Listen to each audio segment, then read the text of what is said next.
Olá, olá, olá, olá! Seja bem-vindo ao canal Minutos de Biologia. Sou o professor Cristiano Nogueira e vamos hoje estudar o sistema imunológico. Desde já, dê o seu like, se inscreva no canal para que não só essa, mas outra aula possa chegar até você. Então vamos lá, sistema imunológico. O sistema imunológico ele apresenta a capacidade de gerar imunidade, ou seja, o estado de defesa do nosso corpo. A imunidade, como você pode me acompanhar nesse esquema, a imunidade ela pode ser ativa ou passiva. Então, quando você diz eu apresento imunidade em relação a determinada doença, você está dizendo eu apresento resistência em relação a determinada doença. Como que eu consegui essa imunidade? Pode ter sido de forma ativa ou pode ter sido de forma passiva. A imunidade ativa, como o próprio nome já está falando, é aquela que você adquiriu de uma maneira que o seu sistema imunológico foi ativado. As células de defesa do seu organismo produziram o próprio anticorpo, que é a proteína de defesa. Agora, quando você fala imunidade passiva, a resistência que você tem é porque esses anticorpos vieram de um outro ser vivo. Quando você diz imunidade ativa artificial, é o que nós estamos buscando em relação à vacina contra a doença Covid-19, é uma imunidade ativa artificial, ou seja, alguém inoculando, injetando o antígeno, o corpo estranho, dentro do nosso organismo, para que as nossas células de defesa o reconheçam e produza anticorpos contra ele. É uma imunidade que a gente chama de duradoura, porque ficará células de memória no seu organismo que lembrará desse antígeno posteriormente. Então, essa imunidade ativa artificial é porque artificialmente alguém inoculou, ou seja, injetou esse antígeno dentro de você. Exemplo, vacina. A imunidade ativa natural adquire quando nós ficamos doentes. Exemplo, eu tive catapora, então significa que eu desenvolvi uma imunidade ativa natural. O antígeno, vírus da catapora, entrou no meu organismo. Quando criança, ativou as minhas células de defesa, produziram anticorpos, não o suficiente para combater esse vírus no primeiro momento, mas ficou dentro de mim células chamadas células de memória, que a gente vai especificar mais que células são essas lá na frente, e aí eu tenho uma imunidade duradoura, onde essa célula de memória vai lembrar desse antígeno no futuro. Às vezes pode sofrer mutação e vir a não dar um bom resultado, mas fica as células de memória, onde eu consegui essa imunidade ativando o meu sistema imunológico. Eu produzi anticorpos e ele entrou naturalmente doença. A imunidade, continuando o esquema, passiva, olha a palavra passiva, você e o seu sistema imunológico está parado nesse processo, não é ele que produziu os anticorpos, você está sim imunizado, mas é porque artificialmente, um processo de envenenamento, uma aranha marrom, um escorpião, uma cobra, os animais peçonhentos inocularam o antígeno no nosso corpo. É uma concentração de antígeno muito alta. Não tem como vacinar alguém e esperar alguns dias para que o seu sistema imunológico produza anticorpos contra esse antígeno. Não dá tempo, a pessoa está morrendo ali porque está envenenada com uma cobra, com um antígeno, ou seja, veneno da cobra. Então, você precisa injetar esse antígeno no corpo de um equino, por exemplo. Esse veneno da cobra cascavel, por exemplo, ele é inoculado no corpo de um equino e com o passar do tempo esse animal vai estar produzindo anticorpos. No seu sangue, então, esse sangue é retirado, colocado dentro de um tubo de ensaio, centrifuga. A parte de baixo vai ficar células desse animal e o que interessa são os anticorpos, o que está logo acima, na parte líquida do sangue, do plasma. Extrai esse plasma, retira o fibrinogênio, que é uma proteína de coagulação, e pronto, nós temos o soro rico em anticorpos, proteínas específicas para combater o veneno dessa cobra. Então, não foi o corpo de uma pessoa que produziu, é o corpo do equino, por exemplo, que produziu esses anticorpos presentes nesse soro, pegou a veia desse paciente que está lá quase morrendo e você faz a inoculação. É uma medida terapêutica. O veneno está no corpo da pessoa e você faz essa medida terapêutica. Enquanto que a anterior, a imunidade ativa, principalmente a vacina, no caso, ela é uma medida profilática, ou seja, preventiva, deixar células de memória dentro de você. Agora, essa imunidade passiva, chamada de soro, é uma medida terapêutica, é um tratamento. O mal já chegou, tem que tratar. O veneno da cobra já está na pessoa, tem que tratar. Medida terapêutica. Então, repetindo, imunidade ativa artificial, vacina, medida profilática, prevenção. Imunidade passiva artificial, soro, medida terapêutica, tratamento. O mal já chegou. Agora, o que é imunidade passiva natural? É aquela que você recebe os anticorpos naturalmente. A amamentação que a mãe faz, os anticorpos dela passam pelo colostro, pode ser também via placentária. Tranquilo? Nós temos dois gráficos aqui, é para que você não venha confundir uma prova, por exemplo. E repara esse primeiro gráfico e o segundo gráfico. O primeiro gráfico representa a vacina. Por quê? Quando alguém recebe o antígeno, vamos pensar aí no antígeno coronavírus, por exemplo. A ideia é que a pessoa vai receber esse antígeno, pode ser o capsídeo, que é a proteína que reveste, pode ser o envelope lipoproteico, aquilo que for despertar o sistema imunológico é colocado ali na vacina. Pode ser um vírus morto, pode ser um vírus enfraquecido, pode ser a proteína presente nele, pode ser o seu material genético, por exemplo, DNA, enfim. Uma vez colocado esse antígeno, as células de defesa vão reconhecer e vão começar a produzir anticorpos. Olha o gráfico. Repare esse gráfico aqui logo do lado esquerdo, aqui no rodapé. Então, ele vai produzir anticorpos numa quantidade pequena, porque é a primeira vez que essas células estão tendo contato. Mas a pessoa vai ficar doente? Teoricamente não, porque o vírus ou está morto, ou está enfraquecido, ou foi só um pedaço do capsídeo dele, que é um envelope de proteína que ele tem ao redor, ou pode ser o seu material genético. De tal maneira que, com o passar do tempo, diminui a produção desses anticorpos. Só que, numa segunda vez, essa é a chamada resposta primária. Numa segunda vez, o que acontece? A pessoa tem contato com o antígeno, que é o vírus, só que o seu corpo já lembra desse micro-organismo porque ele tem células chamadas células de memória, que, repito, nós veremos que células são essas aqui na frente. E aí, na segunda vez, a produção de anticorpos ela é mais acelerada, em maior quantidade e mais acelerada, e teoricamente a pessoa vai ter menos chance de desenvolver essa doença. Cuidado, a vacina não assegura que a doença não virá a acontecer. Não é assegurar, a vacina não vai te proteger 100%, porque tem várias situações que podem levar à falha de uma vacina.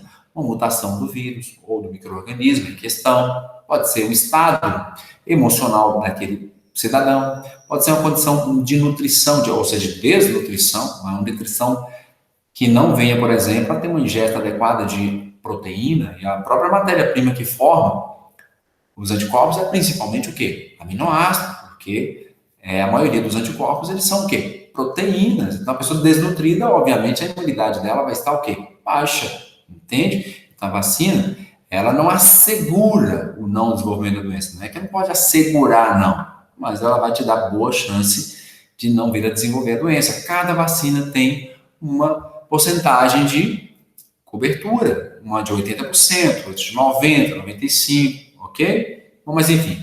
Agora, olha o segundo gráfico. É de um soro. Como é que eu vou diferenciar? Repare que a produção de anticorpos, a presença de anticorpos no sangue está muito alta. Como que explica isso? É porque essa pessoa está, por exemplo, envenenada por uma cobra. E aí alguém vem e acessa a veia dela e injeta o soro, de modo que os anticorpos aumentam de uma velocidade muito grande. Então, é numa situação de urgência, por exemplo. Certo? Então, o primeiro gráfico mostra claramente que é uma vacina. O segundo gráfico mostra claramente que é um soro, um processo de envenenamento. Então, aqui está bem claro, imunidade ativa, imunidade passiva, o que é. Agora, presta atenção. Quando a gente fala de imunidade, tem uma outra forma da gente também estudar isso, de forma mais específica, que é o seguinte. A imunidade, ela pode ser humoral ou celular. A imunidade, quando você fala que é humoral, ela envolve a produção de anticorpos específicos contra aquele antígeno. Agora, quando a imunidade é celular, significa que células de defesa vão entrar em contato com esse antígeno, ou seja, com esse corpo estranho, e não é específico, ou seja, se é uma bactéria entrando, essas células vão atuar. Se é um protozoário entrando, essas células também vão atuar da mesma forma, fagocitando.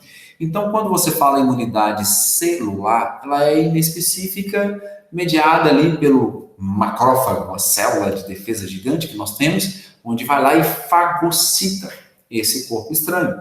Nós temos também os neutrófilos, que são células que vêm e fagocitam esse corpo estranho, independente se bactéria for, independente de um protozoário, por exemplo, certo? E aqui nós temos alguns personagens de uma outra história que a gente vai contar, que é a imunidade humoral. A imunidade humoral, ela é aquela imunidade que vai produzir anticorpos específicos contra aquele antígeno. Exemplo, entra um vírus da catapora. O que vai acontecer? Repara que aqui nesse esquema, esse é o vírus da catapora. Esse aqui é o vírus da catapora. Quando esse vírus entra, quem é a célula A, que está aqui do lado? Nós vamos dar nome a cada letrinha dessa. A, aqui embaixo B, aqui do lado esquerdo aqui C, e aqui do lado direito D de dado. Quem são esses personagens da imunidade humoral? No primeiro momento, nós temos uma célula que vai fazer a fagocitose desse micro-organismo, que nessa história aqui é o vírus da catapora, por exemplo. Uma vez feita essa fagocitose, o que acontece? Esses receptores que existem ao redor desse antígeno, ele passa a fazer parte aqui, do envoltório dessa célula. Essa célula fagocita, come esse micro-organismo, e esses receptores que eu estou apontando aqui ao redor passam a fazer parte do envoltório dessa célula. E o que ela vai fazer? Essa célula, ela vai estimular a célula B. Quem seria essa célula B que nós temos aqui? Essa célula B é essa aqui, é o linfócito T auxiliar. Linfócito T auxiliar. Uma vez as primeiras células fagocitando, apresentando esse antígeno aqui, o linfócito T auxiliar, representado pela letra B aqui, ele vai reconhecer esse antígeno, produzir mediadores químicos. Olha lá, interleucina.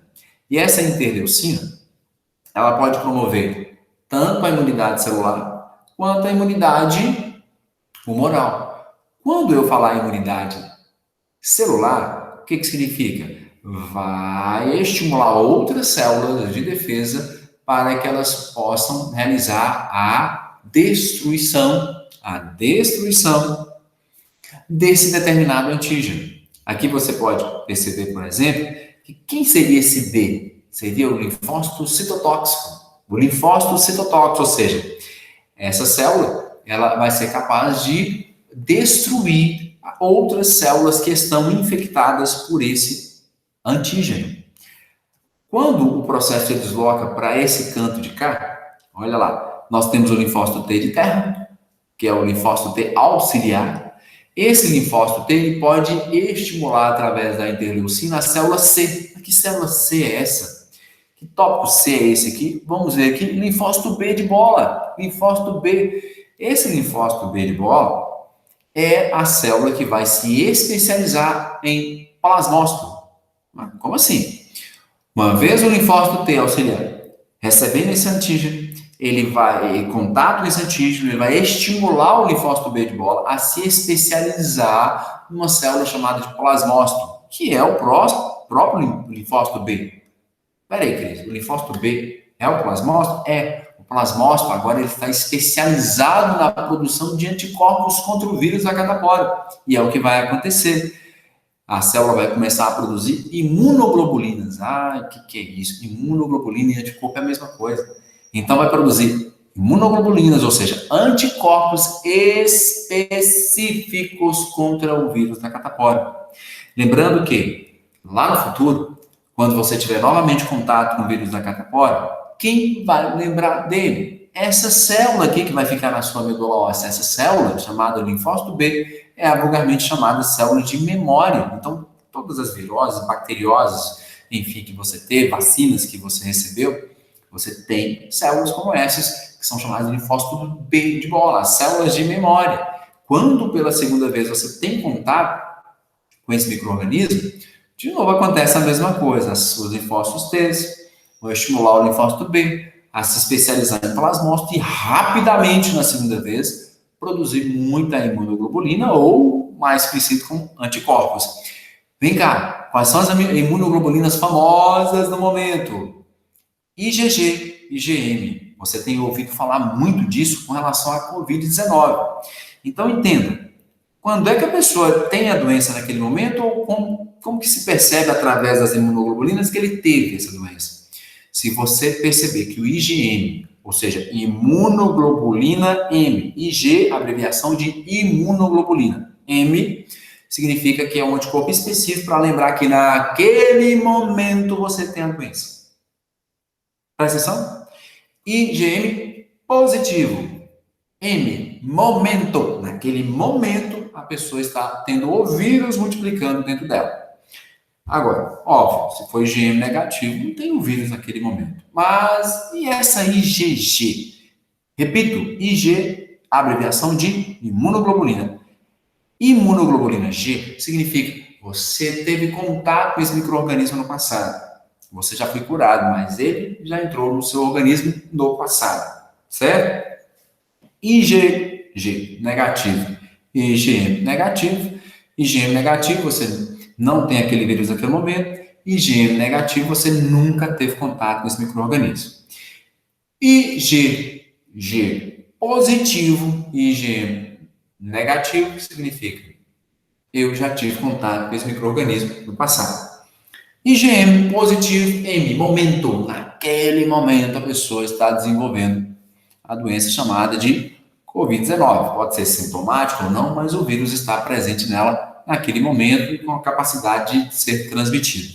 Beleza? Então, você percebe, então, nesse caso aí, que nós temos a imunidade humoral, que fica aí, as células de memória do seu organismo, e a imunidade celular, que nesse caso são células que não têm essa especificidade para atacar ou bactéria, ou protozoário. Ela vem e fagocita de forma inespecífica, tá? Agora, a humoral não. É aquela que envolve a presença de anticorpos e que, nesse caso, vai ficar células de memória guardada no seu organismo. Beleza? Fica aí a minha contribuição para que você possa conhecer um pouco mais do sistema imunológico. Não se esqueça, importante, hein? Cadê o apoio seu? Like, inscreva-se para que essa e outra aula possa chegar até você. Fica aqui a minha despedida e seja sempre bem-vindo ao canal Minutos de Biologia com o professor Cristiano Nogueira. Valeu demais a sua presença aqui, tá bom? Tamo junto! Um abraço, valeu galera, valeu demais. Vamos encerrar a gravação aqui, ó. Até a outra.